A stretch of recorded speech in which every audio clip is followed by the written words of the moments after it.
Hi guys, and today I'm gonna be touching up on we've been hearing lately about these raids being conducted in the Northwest, Oregon, Washington, also in Colorado, in that area, and make no mistake, they're hitting these actual places because they're actually points of actual centralization for this distribution of uh, of kilos of actual narcotics. As a matter of fact, uh, a leader of Los Rojos from Mexico, from a cartel down there. He um, he just got sentenced for 20 years federal prison uh, from a case back in 2007. So they finally they put Interpol put a warrant out for him. They finally caught up to him a few years back, and he's doing 20 years. 48 years old, and he's doing 20 years. He got extradited from Mexico, so. But the reason I bring him up is because they had a nice pipeline coming through riding through Tennessee. In Tennessee, you can actually finger out your product into different states, and up north or whatever your destination is. But these are actually key cities uh, that can actually hold a lot of weight. And when I say a lot of weight, I'm talking hundreds of kilos, at one time. And like I mentioned in the earlier video, it's no coincidence that they're up in Washington, they're up in Portland, Oregon. They're up there for a reason, and I discussed it in that other video, and it's another way of actually bringing it in. Instead of your traditional Southwest or the actual South borders. And just new avenues for these guys to actually penetrate. But this particular got my attention for the fact that how the FBI is actually conducting these actual investigations. So apparently, this a couple of days ago, there was the actual second round for the Seattle area of actual arrest for a large actual sales of actual moving actual product, and apparently there was a confidential source that is giving the FBI a lot of potential, a lot of good leads. We're going to name this actual defendant T86 Tango 86, and apparently one of one of the actual confidential sources gave him up as a major player of bringing in actual coke into the Seattle area. And apparently, he made a few trips out of the year, and he gave the FBI a lot of information of his actual his tactics, and once they got you, and they're homing in on this actual um, T86, but he made a couple of mistakes. He got actually portrayed as a supplier of coke. If that's true or not, it's gonna be hard for them to prove for the fact that they didn't catch him with actual coke. So apparently he took a um a one round trip to Seattle from Arizona, and he flew out the morning and flew right back in that evening to back to Arizona. I guess to square off, to make sure, in face to face with his actual customers. And as he actually is conducting this, they've already got a search warrant, and apparently they don't say on the actual documents, but they put a roving warrant on this individual. Roving warrant means that any device that you actually um, handle, any kind of device, it doesn't have to be your house phone, your cell phone, your laptop, any device that individual actually uses is subject to search, and it's called a roving warrant. And so once they have that on him, they GPS his actual cell phone, and they just, they keep an eye on this actual um, T86, and as soon as they find out that he's actually headed towards Seattle in a vehicle, they turn on the GPS from his phone and start tracking him. And by the way, they also admit that they are using a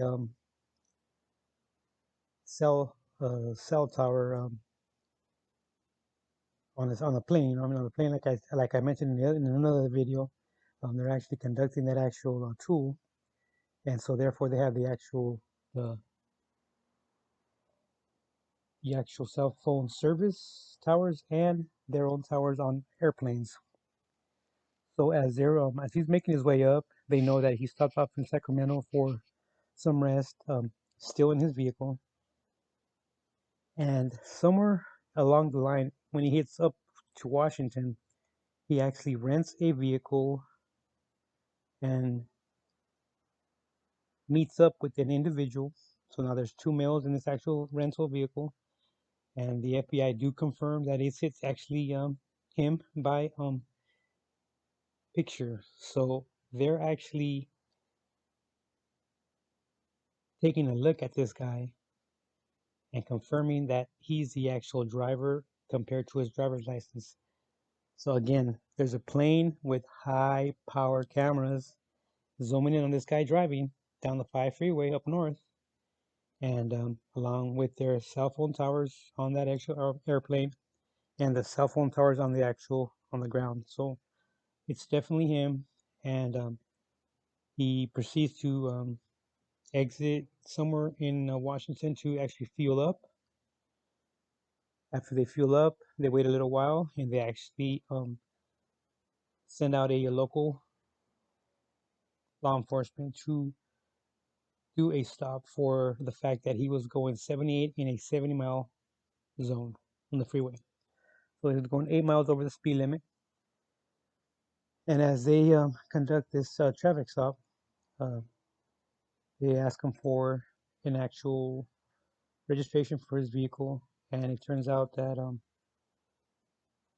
well, he has some kind of actual high power magazine, um, big, I guess, almost like a drum, like a Tommy gun drum, in his glove box along with the registration. So the cop sees that. Um, it's over after that. The T86 lets the actual officer know that it's not loaded. The drum is not loaded.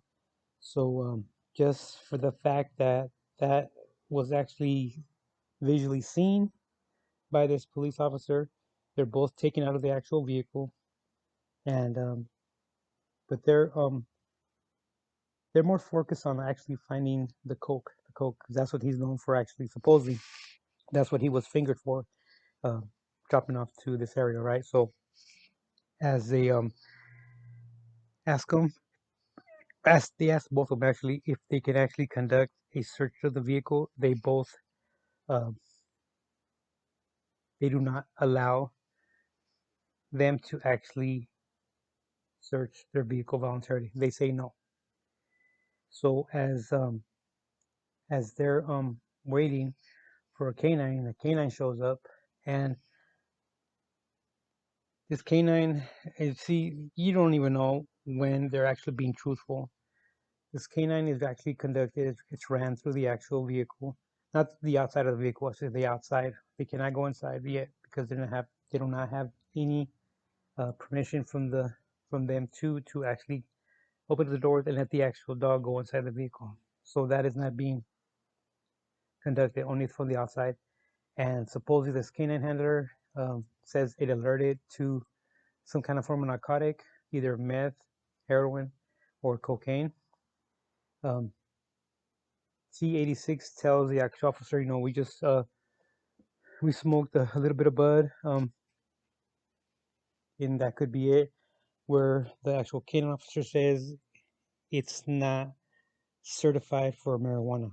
Hold on 1 second.